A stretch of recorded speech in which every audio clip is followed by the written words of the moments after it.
ஒரு சிங்கார பூங்கொடிக்கு ஒரு சித்தாடத்தான் எடுத்து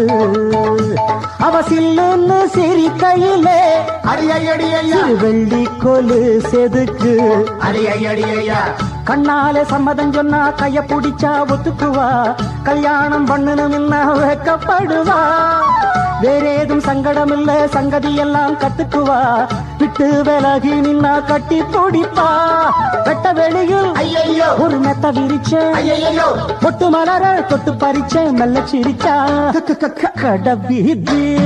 கலகலக்கும் ஏன் அக்கா மக அவன் நடந்து வந்தா நம்ம பஸ் ஸ்டாண்டு பள பள பழக்கும் ஒரு பச்சை கிளி அது பறந்து வந்தா